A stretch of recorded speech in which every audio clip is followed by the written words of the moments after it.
अब बहर और काफ़िए और रदीफ़ को मिला लें तो ज़मीन बन जाती है जिस पर गज़ल कही जाती है। और मुमकिन है कि शायद ये ज़्यादा चीज़ें थोड़े वक्त में मैंने बताई, पर आप स्लाइड्स देखेंगे तो बहुत आसान है। बहर लेंथ हो गई, काफ़िया राइम हो गया, रदीफ़ रिपीट कर रहा है, उस चीज़ को एक करें तो ज़मीन बन गई। अब ज़मीन को दिखाने के लिए मैंने लिखा कि ये 3 चीज़ें चाहिए।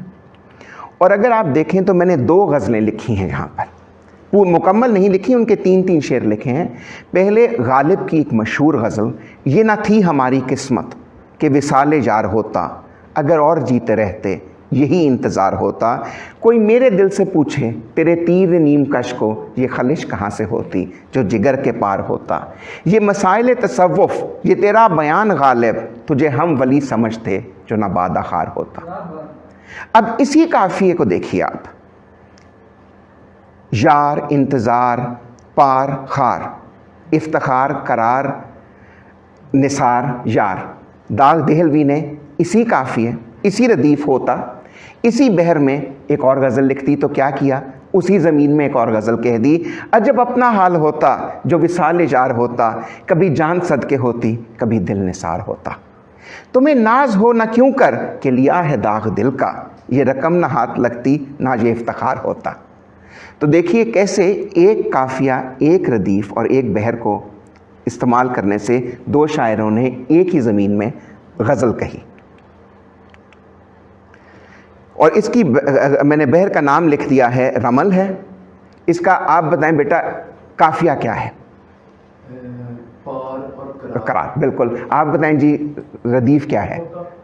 और बहर का नाम क्या है? रमल।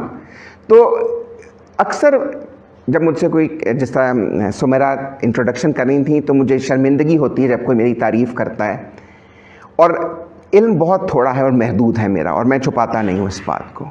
अगर कोई काम मैंने अच्छा किया है ज़िंदगी में तो वो ये है कि मुश्किल चीज़ को सहल करके बताया है।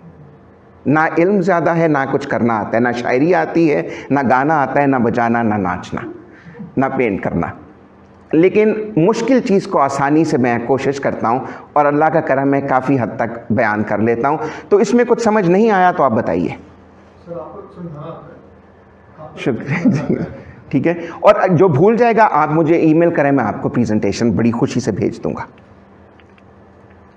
अच्छा जी, अब हम गज़ल को छोड़कर हिंदुस्तानी संगीत का जिक्र करें, राग ताल का। ठीक है जी। तो आइए, हिंदुस्तानी संगीत, सबसे पहले तो कई दफ़ा लोग मुझसे खफा होते हैं कि भी आप पाकिस्तानी संगीत क्यों नहीं कहते, आप हिंदुस्तानी संगीत क्यों कहते हैं।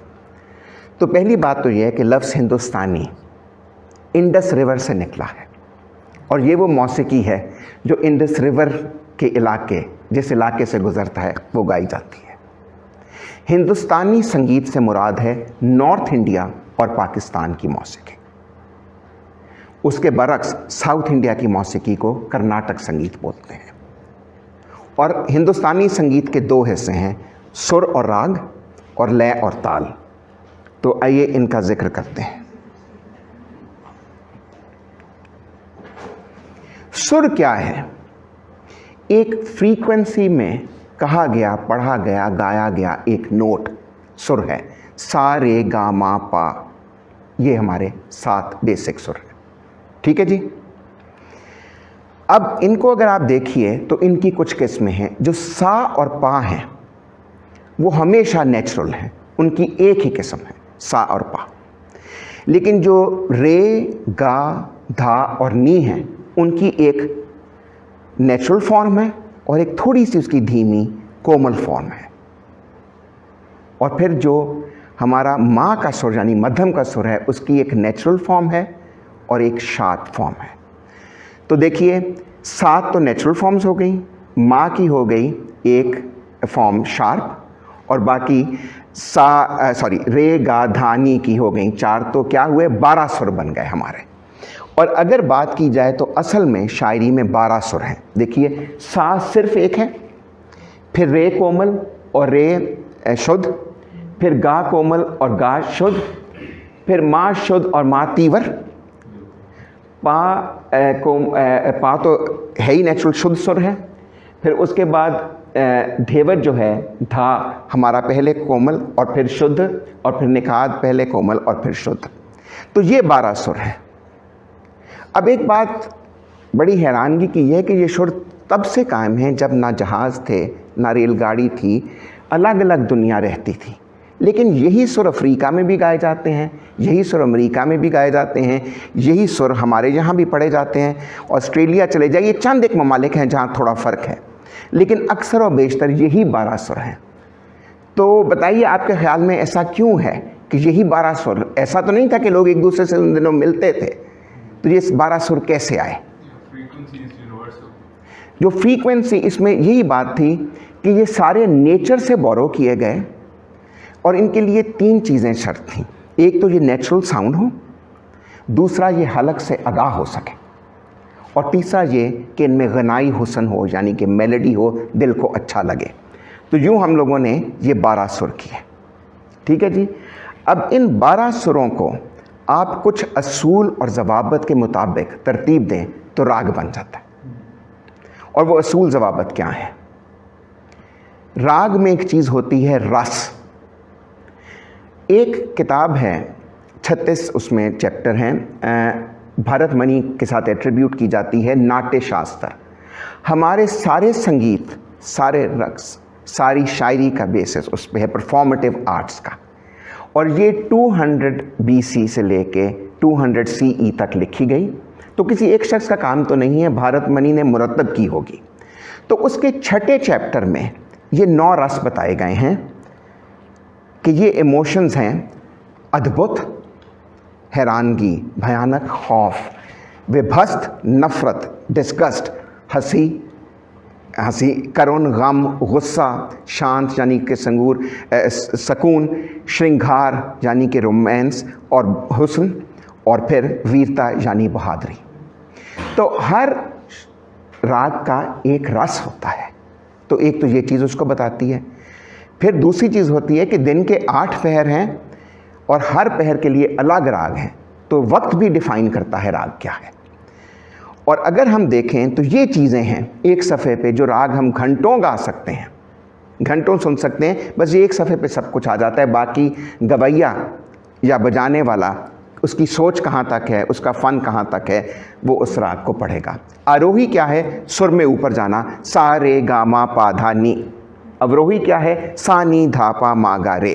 पकड़ कुछ ख़ास फ्रेजेस, नीरे गा, नीरे सा, एमन राग के ख़ास फ्रेजेस, तो वो उसकी पकड़ है। जाति, 3 जातियाँ हैं रागों की।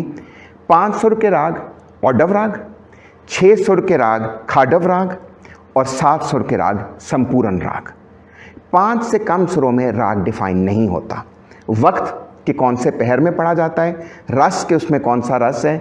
वादी सुर वो सुर है जो सबसे ज़्यादा लगाया जाए, समवादी जो उससे कम लगाया जाए, अनुवादी सुर जो एक आम सुर है, विवादी सुर जो मना है, मतरूक है, और कन सुर जो शरारत से, महारत से लगाया जाए, उसमें इजाफी खूबसूरती पैदा करने के लिए। तो ये सब चीज़ें राग में शामिल हैं।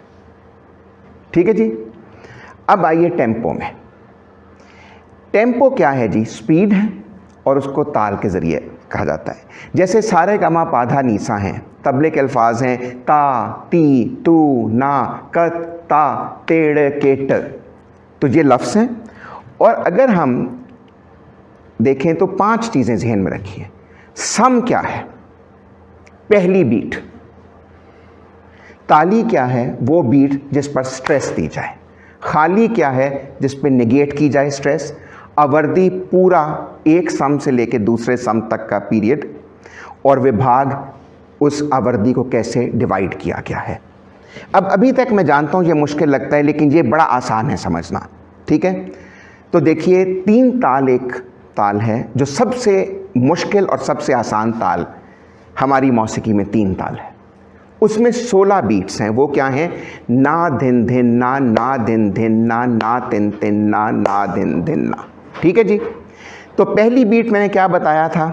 सम है, तो हो गई ना, वो सम आ गया। अब मैंने आपको बताया था कि इसमें ताली भी होती है, तो इसमें 3 तालियां हैं। एक सम पे ना दिन धिन ना दिन धिन ना तिन तिन ना दिन धिन ना। ठीक है, खाली किस पे है?